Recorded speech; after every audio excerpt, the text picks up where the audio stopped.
Is It Wrong to Pick Up Lollies in a Dungeon is finally here. The misadventures of the weak, boring protagonist being carried by OP girls. Getting stat boosts based on how much they like him? Well, it's a good thing that our boring protagonist has a pure heart, because this can go in a wrong direction really fast. A Nobody's Way Up to an Exploratory Hero is a new series to hit the summer 2024 anime season. I've watched the first 2 episodes of it, and while not the worst of this type of anime, unless you're entertained by cute lollies being massively OP, or possibly the mechanics that it's introducing, honestly, your mileage may vary with this series. But I'm going to get into that and so much more with my first impressions of the first 2 episodes, so let's jump into it. The series takes place in our modern time Japan, where at some point 13 years ago, suddenly out of nowhere, dungeons started to appear. And then, of course, society itself starts to explore these dungeons and whatnot. During this period of time where this started to actually happen, we did have our character Kaito, who is being inspired to become one of the heroes that will actually dive into these dungeons alongside his childhood friend Haruka. We'll cut forward to the current time, which again is 13 years after these dungeons appear. We have Kaito is now diving into these dungeons, and he's pretty much sticking to the first floor. He's so weak, he has no party, he's just killing slimes over and over again. He's been doing this for 2 years, and he's now at the point where he's killed 999 slimes. And most of the way that he's actually killing the slimes is using sprays. I guess they apparently have monster killing sprays that actually work on slimes. Well, luck has it, he runs into a golden slime, in which takes him a little while, but he actually kills it, and it drops a very rare summoning card. This turns into him kind of debating if he wants to sell it or if he actually wants to use it, because on one hand, yes, he has this dream of standing aside his friend Haruka and being this hero that dives into the dungeons, unraveling all the secrets that it actually has. While at the same time, he could sell this very rare card for 1 billion yen. Ultimately, he decides because he wants to become a hero, he's going to summon the card so that it can help him push further into the dungeon. Well, when he summons it, it becomes a small little lolly Valkyrie. And this immediately makes him believe, my dreams are ruined. It summoned some little girl. Well, this Valkyrie that he summoned, Sylphie, is actually pretty useful. She's able to detect where the monsters are, and yes, she has these massively OP lightning spells that can one-shot things. But he doesn't want to rely on Sylphie too much because, one, he wants to get stronger himself, but additionally, because every time Sylphie uses abilities, she has to consume the cores of the monsters. So if they kill a monster and then she consumes the core, they make no money. This eventually leads him to pushing further and further in dungeon. He has to overcome his fears of things like goblins and whatnot to go further down into the 2nd floor and into the 3rd floor. At the same time, we're getting a lot of world building and whatnot outside of the dungeon itself. We're getting to see again Haruka, who is his childhood friend, who seems to not want him to go into the dungeon. It seems like all signs are pointing to Haruka possibly being a dungeon diver, that he's trying to stand aside. At least that's my assumption. His friends at some point try to do dungeon diving, but once they faced off against a goblin, they got their butts kicked, so they've never gone back. The world itself is sort of building itself around the dungeons and the idea that any dungeon that has been destroyed or kind of fully cleared, they'll actually turn them into theme parks. There's movies made around dungeon diving and whatnot.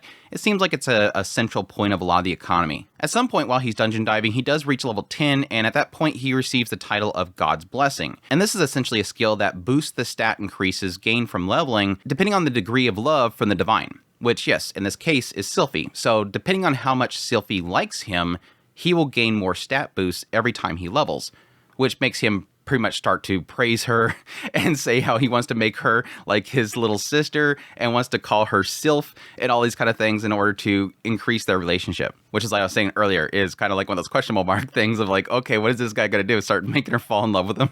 Eventually, they kill a very rare skeleton, which drops a red crystal. He feeds it to Sylphie to come to find out that it's actually worth 2 million yen. And yes, while grinding more slimes, he ends up running into a silver slime, which drops another card, which summons a devil.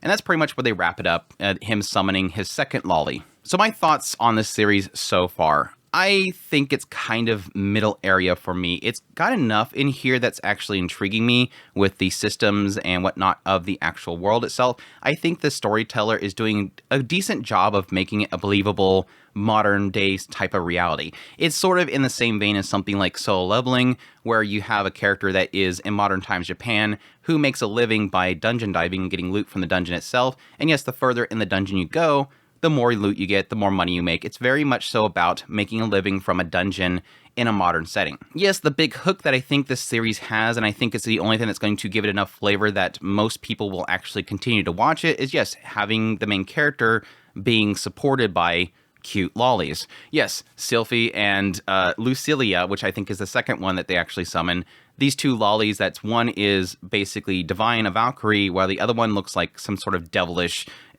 demon girl or something like that. And so the two of them, I'm assuming, is going to have a decent chemistry to kind of support the main character to make this somewhat worth watching. Yes, so far we've only really had in these first 2 episodes mostly just Sylphie being with him, and she's super adorable. And it obviously seems like Gecko, the studio that's working on it, they know that. So they're making Sylphie as cute as possible in every frame that she is. Everything else, they don't care. Like, Kaito half the time can look wonky. The action scenes themselves are okay. But whenever it comes to those zoom-ins with Sylphie, suddenly out of nowhere, they put their A game on. They make sure that she looks as cute as possible. You know where the selling point of this series is, and it's in the Loli characters that are kind of protecting him and keeping him safe. But like I said, it is technically a little bit more than just the Loli characters, because I am kind of fascinated with the systems they have built into it, like dungeon diving, leveling up, getting these stats and whatnot. I think the thing that sort of intrigues me the most, and I'm not really going to put too much hope in it, is that there seems to be some sort of underlying world building that's happening here as to what is actually functioning in the world itself. Yes, it's very modernized in the idea that when you're going down the dungeons, there's all these cameras that are set up. They set up lights and everything like that. So I guess people that have explored before him can kind of set up ways of keeping the place itself safe. And so when he does get this card, he kind of has to hide from the cameras in order to make sure that nobody sees that he has the card, so that nobody steals it from him. At the same time, they do have stat screens and whatnot. So I'm kind of curious as to, is the stat screens based off of the world itself supplying that? Is everybody born with a stat screen? Is this some sort of game that the gods themselves have created that people go down into and it applies these stats to them? Because there's little things like when he does finally kill his first goblin, he totally fumbles into it. He literally trips and accidentally pokes the goblin and finishes it off. And he gets a goblin slaying title, but the title itself is temporary, because in the actual title it says that he by chance got it and it wasn't technically earned. And so it does kind of imply that something's watching him and giving him these stats. Same thing with the whole God blessing thing. It's basically monitoring how much Sylphie likes him to give him more stat boosts. So is it like the gods are watching and playing games with the people, or what? That's sort of where I'm kind of leaning towards, but it is sort of one little thing that it is adding a little bit of a twist to make it somewhat flavorful. I think the biggest issue this series has so far is that, yes, Kaito being a main character of a series like this, he's extremely boring. There's nothing really to him besides he wants to be a hero, and he has this childhood dream of being a hero, which again, I'm assuming is going to probably be to be able to stand at Haruka's side. He keeps thinking about Haruka. He pushes himself to get stronger because of Haruka, or at least he calls her Katsuragi, her last name, but he's focused on this thing. And so my assumption is that she probably dungeon dives and he wants to stand at her side, and she's kind of left him behind. And she's constantly asking him if he's dungeon diving again. So it obviously seems like she's worried for his safety while he's trying to chase after her. But where I'm getting with this is that I feel like the chemistry so far in the series is super blah. There is sort of a master-servant type of relationship happening between Kaito and Sylphie, and the idea that she is focused on serving him. She doesn't really have any idea about the mysteries of the dungeon, which is what everybody's seeking to figure out. All that she really knows is that it's been kind of engraved in her heart that she serves Kaito. Like, this is her purpose, is to serve her master. But it's been mostly just her kind of gambare, trying to support him and feeling like she's not helping enough while he's trying to work on his own to build himself up. And it's kind of that whole thing. She's worried about him, wants to support him. At the same time, he is trying to not utilize her too much, while at the same time finding her extremely useful. My hope is, and this is kind of one of the reasons why I sort of wanted to wait for another week before I did a first impressions on this show, I'm hoping, my real hope here is that the moment that Lucilia shows up, which is the devil that he just summoned, I'm hoping that she'll spark some kind of chemistry in the series. My assumption is that because one is the divine and one is the devil's, they're obviously probably going to be bashing heads all the time.